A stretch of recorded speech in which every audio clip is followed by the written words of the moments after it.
Hi guys, thanks for dropping by for the first time. If it is your first time, welcome to the channel. Well, if it's not your first time, of course you're still welcome. We're going to watch Ricky Gervais show, season 2, episode 3, The Fly. The last one we watched was Doppelganger. It was pretty funny. He had a little puzzle there that, I don't know, didn't really make sense. Some people in the comments said that he clears it up in another episode, so I guess we're going to wait for that. This one's called The Fly. As usual, I don't know what that refers to or what it's going to be. I guess we'll find out. So, if you like the video, like the video, subscribe to the channel, and turn on notifications, all that stuff. I don't know. If you want to put stuff on, but be sure you subscribe and, like the video. That stuff I know. So, let's just get started and see what's what.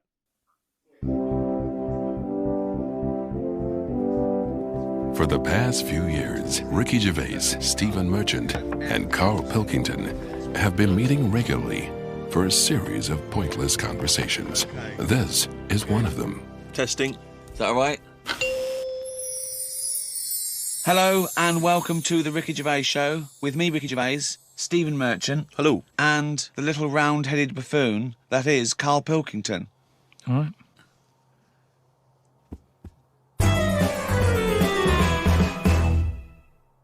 Carl, I've got a couple of little facts for you, just to try and inflame your imagination. Go on. Sharks are immune to cancer. Are they? Yeah.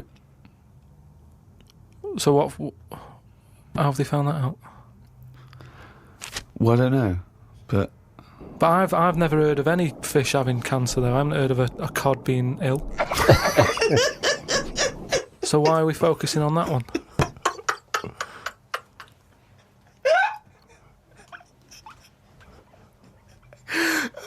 good point. Okay. Stroking a spider can cause its hair to fall out. What? Because it doesn't like it and it gets stressed out, or is it just that some people are rubbing too hard? No, I don't think it's they're rubbing too hard. I think it's something to do with it. I mean, what sort of maniac is stroking a spider anyway? My mum did it once. Really? Yeah, not to a spider. Right. It was just a little bee. She'd been out, sunny day and that. Got the washing off the washing line.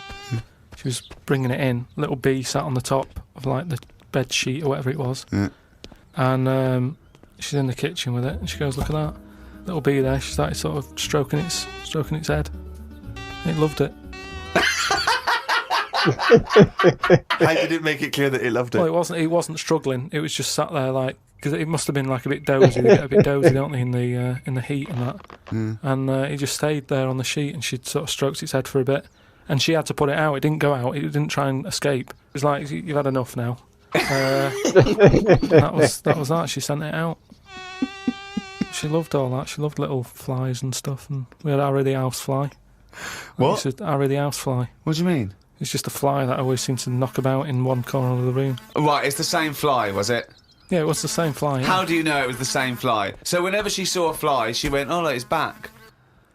Well, we weren't letting him in. It's just that it stayed in.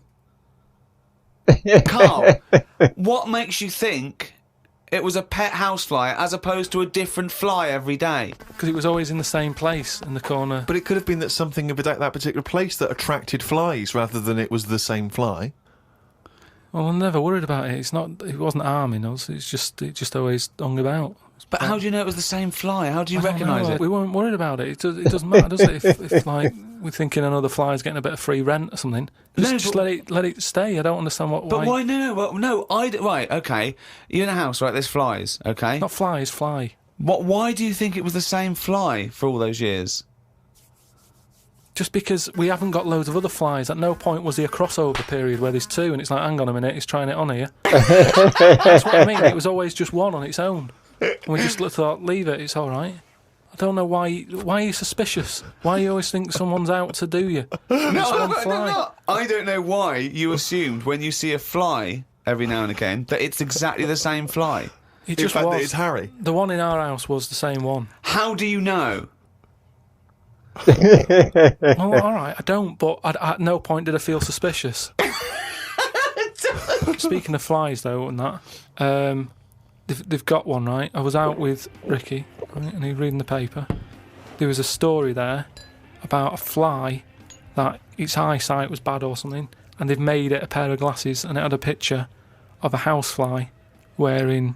Okay, this is incredible, Glasses. Steve. Can I take over? Hang on, let me just need to finish a couple of questions for that. So there's a small fly and they've made it a pair of glasses Yeah. so that it can see better. Yeah. And your concern is what? Well, again, it's just that thing of we're looking after everything now, aren't we? Sorry, I've got to come in here, Steve. All right. I showed him You the story. saw it, you saw It was it. a picture of a housefly Fly, with a pair of glasses, glasses right? on, yeah. Right. It was about a one-sentence thing. It was about how far technology's come, Yeah, and and a we're group helping of flies scientists out. using microscopy, right, and laser tools had. As an exhibition, shown that they could make a pair of glasses smaller to fit on a hat. They'd put it on there and they'd taken a picture of it, and it's on display. At no point was it actually, because the fly had bad eyesight, the fly was really dead.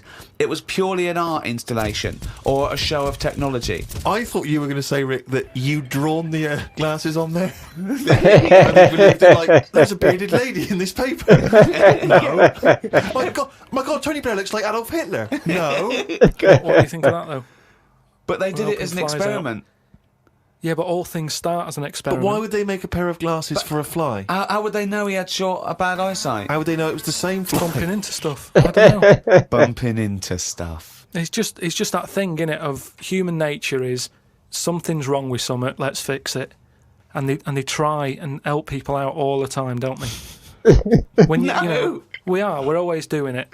We're always trying to help people out instead of just going, you've been dealt a duff card, cope with it.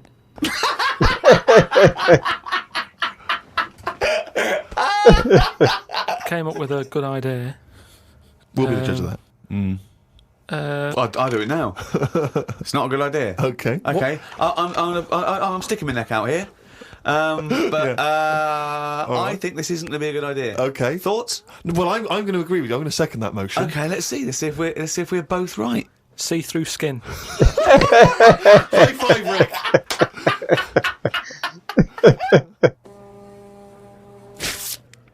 We've had a few emails about the old shows. People came into them late in the season. Did I not tell you this? We had an email from an Inuit. Really? Yeah. I thought I'd mentioned this. Have we not mentioned this before? No. No, it was an email from a guy who said, I don't think he lives in Canada, I think, or somewhere else. I apologise if I'm getting that wrong. But I think he said he was half Inuit and he listens to the show. Half Inuit? See, that's interesting because I think it was so remote. I know I'm probably wrong now, but I think that those are so remote that I can't think where they're meeting people who aren't That are also Inuit, yeah. Oh, and who's going, other societies are going, I'll tell you what, I'm fed up, there's no action here, I'm going to the frozen tundra, I'm bound to meet someone there. Where do they meet? Do they do online dating? What Probably a lot of online stuff. do you put as hobbies? Fishing? Yeah. Skinning stuff. Skinning stuff? Yeah. What stuff to skin? Seals. Seals. Yeah, sure. That's about it, isn't it? Why are they hanging about round there? Why aren't seals going, do you know what, it's cold, I'm sick of it here. It's windy all the time, what have you, and I'm getting a club on the head. Do you know what I mean? Yeah. Because they're meant to be quite bright in terms of animals and that, aren't they? Yeah. So why are they knocking about them parts? I don't know.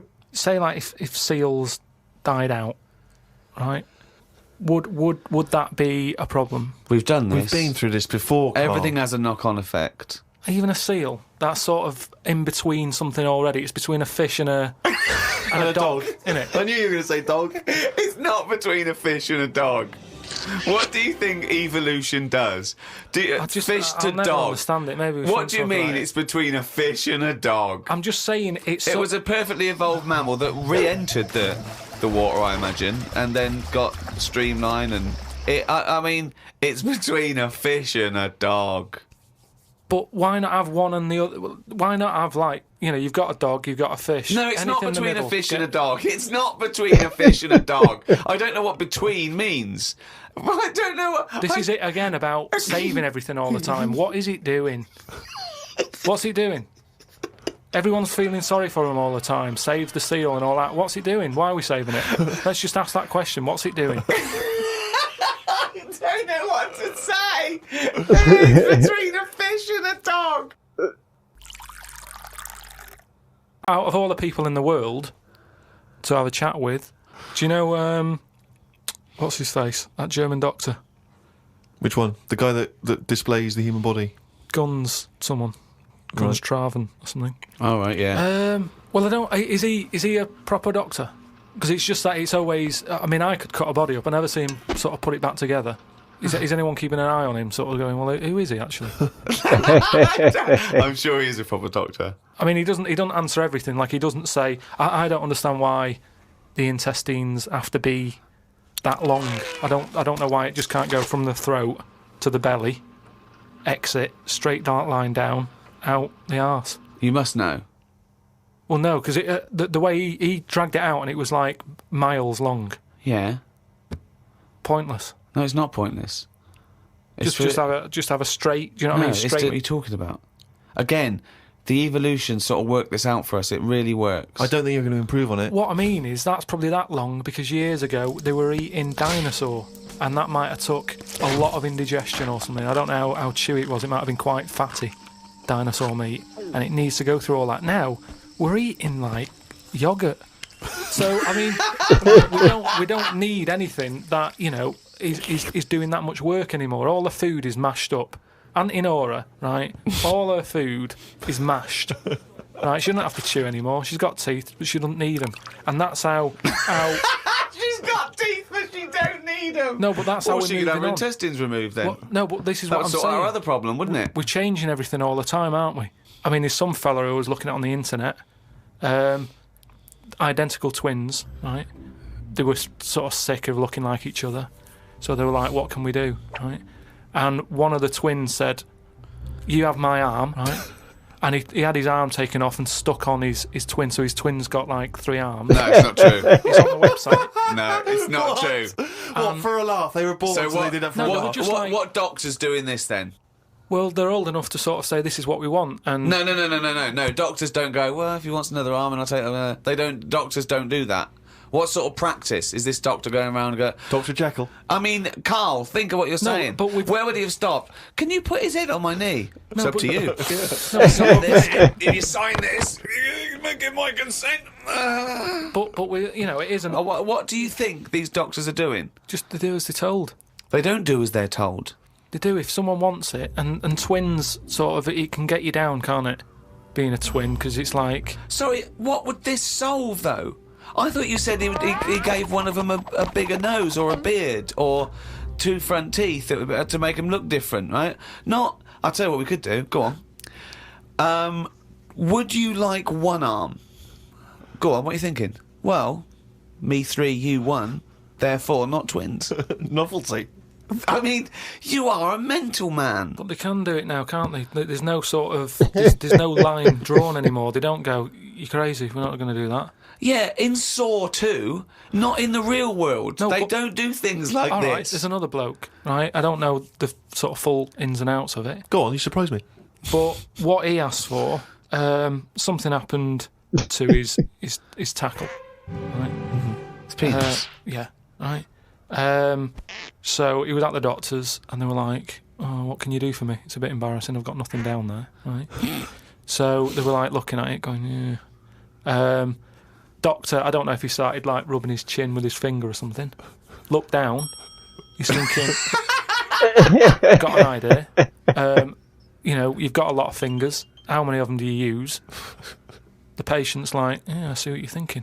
They cut off one of his fingers, sewn that on to where his tackle is. He's happy. Well, that's different though, isn't it?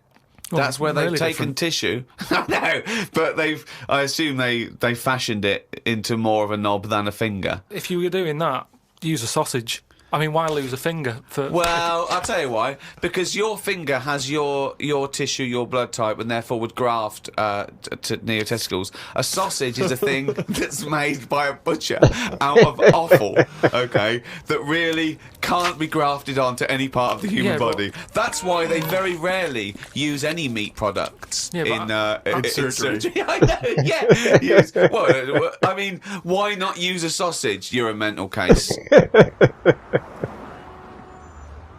I always remember this story when I was a kid about some bloke. He had throat cancer, right?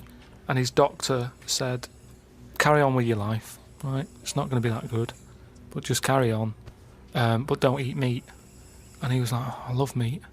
He's like, yeah, but just don't, have your veg, keep yourself strong, but don't be eating that. Anyway, he was fed up because he loved his meat, and his wife was feeling a bit sorry for him one day and thought, I'm sick of him looking fed up and that. All he wants is some meat, for God's sake, give him some meat.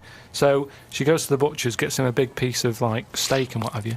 He can't believe it. He's like, oh, brilliant, cheers for that. Anyway, he's got the meat on his plate, just about to tuck in, and the cancer comes out from his throat. What? No, it's something. I know it sounds really weird, but it's something that I was told about years ago when I was growing up. What are you talking about? It was just some bad illness, some cancer thing, and it was coming out waiting for the meat. It was sort of dying. Again, I get a lot of your medical knowledge is from It's from the film Alien. So this guy with throat cancer, okay, as opposed to it being a disease of the cell. It was like a living. The Alien. It was Alien. So it was the animal. It was the little animal cancer. That's why what he are you wasn't allowed to talking eat about? meat. He wasn't allowed to eat meat. So it's sitting there. So it's actually sitting there and throwing. Well, I'll tell you what I'd have done if I'd have had some cancer in my throat. I'd go, there you go, rid of that. What are you talking about? So what happened? He choked to death on this thing, and the wife was like, "Oh, I shouldn't have given him the meat after all." Just That's listen a to bollock story. It's all. There's loads of weird stuff like that There that is. happens in medical stuff. Well, the terrible thing is, if you got testicular cancer and you eat meat, your bollocks come out of your trousers and they're all over the plate, and you have to be asked to leave the restaurant. Oh, chimpanzee, that is only gonna bring it down a little. Karls Diary. That's the jingle for Karls Diary, excerpts of which we read each week. Get straight into it. A band from the Conga have won the Best Newcomers in a Radio 3 competition. They use pots and pans for instruments. It says that the Conga is a poor, sad place. So why do people do that happy dance at the end of parties called the Conga? Right, one is the Congo. There's no place called the Conga. They come from a place called the Congo.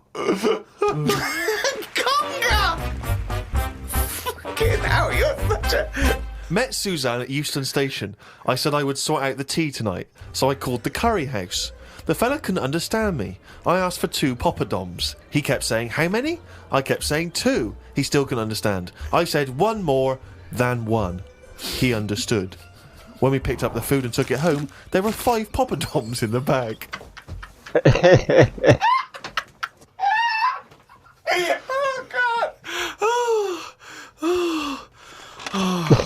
There is a restaurant somewhere that sells knobs to eat. No, there's not. There is. No, there's not. No, there is. It says that women can't eat too many of them, and if you want a seal's knob for dinner, you have to book in advance. Right, it's gobbledygook. This is the ramblings of a madman. It's a trend, he writes. It won't last long. It'll be like hummus. Called Ricky and asked what the difference is between the mind and the brain. Yeah, he did. That's a hell of a phone call Yeah, to get. unbelievable. Unbelievable. Ricky did explain, but I can't remember what he said. I wondered at what age you are when the mind kicks in. Okay. Ricky changed the subject and said there is an island called Spider Island. There's nothing but spiders on it. A bloke went to visit the island and said there was 1,000 types of spider in one tree. What do you think about that? What do you think of an island that's just full of spiders? I don't know, because you need spiders. I don't know what they do, but they say a world without spiders wouldn't be good. But they sort of do something. There's something about if you did get rid of them all, it would have an effect. Well, of course it would. Get rid of anything, it would have an effect. Not everything, though. Like I've said, jellyfish and what have you. Well, no. It's 97% water or something. Yeah. So how much are they doing? Just give them another 3%, make them water. That's more useful. Give them another 3% and make them water. Oh, God. Went into the gadget shop today. It's full of stuff that we don't need. Gadget used to be a good word that made you think of James Bond with all his gadgets. The best thing I could find in the shop was a clock that ran on potatoes. We are definitely going backwards. I agree. What's the? Who cares about that? A little electrical impulse. So what? Had a night out with old schoolmate. Found out about more of the other lads I went to school with. One is living underground. What do you mean living underground? Not like a mole. Do you mean he's got a basement, or do you mean he digs a hole every night? My mate went to visit him and he said it had been raining really heavily and that, and it's all the rain's running in. What do you mean he went to visit him? He went down here. What's that? That's an hole in the ground. Yeah, come in. He just said, "Oh, come round to us," and he's living underground. What do you mean he's living underground? He's happy down there. He said it was really muddy and what have you. He said he won't be going back to visit him. I believe this, though. I believe someone he went to school with now lives in a hole. That doesn't shock me. You spent far too long with him, if that, now you're just happy to accept. I totally accept that. I'd be surprised if I walked round where he lived that there weren't more people living in holes. His dad wanted to throw his budgie on the fire. True. His budgie died, his dad said, let's throw it on the fire. I mean, his mum, what did your mum do? She just was worried about the other bird that was left, so she made it a bit of company by getting a rock, getting a feather off the dead budgie, sticking it on the rock, putting it in the cage. So, a man living in a hole is not that bizarre. Right, carry on. Watched a film about Hitler. Didn't watch all of it as it was subtitled. Can't be doing with that. Asked Suzanne if cinemas are full of deaf people when they're showing subtitled films. She said, shh, I'm trying to watch it. I said, what do you mean, shh? It's subtitled, I can make as much noise as I want. Yeah. She's a lucky, lucky woman. You must be a joy to watch a subtitled film. I mean, the concentration is up there already. It's not as easy as when you're hearing it, because you read things, but, it's possible. If you had a buffoon going, I'm just going to sit here and make as much noise as I want, what's the point of that? Yeah. Do that in a cinema. Just walk into a subtitled film and go, right, everybody, let's all do the Congo. We're having our bathroom done. The bathroom man was round at 9 this morning. We weren't allowed to use the shower because it all had to be bone dry before we could use his waterproof filler. Not that waterproof then. Went for a brew with Ricky. We talked about monkeys and how they are closer to humans than they are to apes, and how bees will drink cider to get off their heads. Now and again there is a bee that lets the drinking get in the way of the work, and other bees sting it to death. Blimey. Yeah, well, there are bees. They love a drink, and they will drink pure alcohol. They love getting off it, and they fall down and they're drunk, right? But some bees get addicted in the same sort of percentage as human addiction. Like 10% of bees, they can't get enough of it. They take ethanol, they take cider apples and that, and then when they get back to the hive, they go in a bit pissed, and they've got guard bees, and they go, come on, we've all had a drink. Bouncers. Yeah, they sort of are, right? And they push them away, and they push them away again. Then the next time they go, right, I've had enough, and they give it a good hiding. And Carl couldn't get over this. I saw his face, but I knew that he was thinking of that bee with sort of like eyes rolling around his head, a little bit belligerent with his jacket on backwards, and the bouncer going, come on, son, we've all had enough, let's move away, move away. You're not coming in, right? You're wearing trainers. Yeah, you're wearing 3 pairs of trainers, and I'm sick of it, But what I did find out, because I went home and went on the computer trying to find out about drunk bees knocking about, they're not actually meant to fly. It's only because they don't know. Fly. Well, no, but they're if they were told that you're not actually designed to fly, they wouldn't bother. No, this is that thing that goes around that aerodynamically, on the face of it, looking at the size of the wings and the body proportions and everything, that it's a surprise that they can fly. Okay, it's not that. No one's ever told them they can't, and as soon as someone tells me not meant to fly, they all fall out of the sky going, oh, what are we doing? Like in a cartoon. No, but it's something about the confidence and that. At the moment, nobody's saying it's nothing to do with the confidence. There is no such thing as confidence in bees. A bee never loses its nerve. That's not why it drinks. Because what are you drinking for? I'm just not confident anymore. There's no point to turn to the bottle. I can't go up there again. You're an idiot. All right, so that was the Ricky Gervais Show, Season 2, Episode 3, The Fly. He had the same fly living in his house for years. Oh my God, Carl. Just his stories, he gets a little bit of a story, but, he kind of fills in the blanks. Anyway, thanks for watching the Ricky Gervais Show, Season 2, Episode 3, The Fly. Be sure to like the video, subscribe to the channel, and Have a nice day. We'll see you later.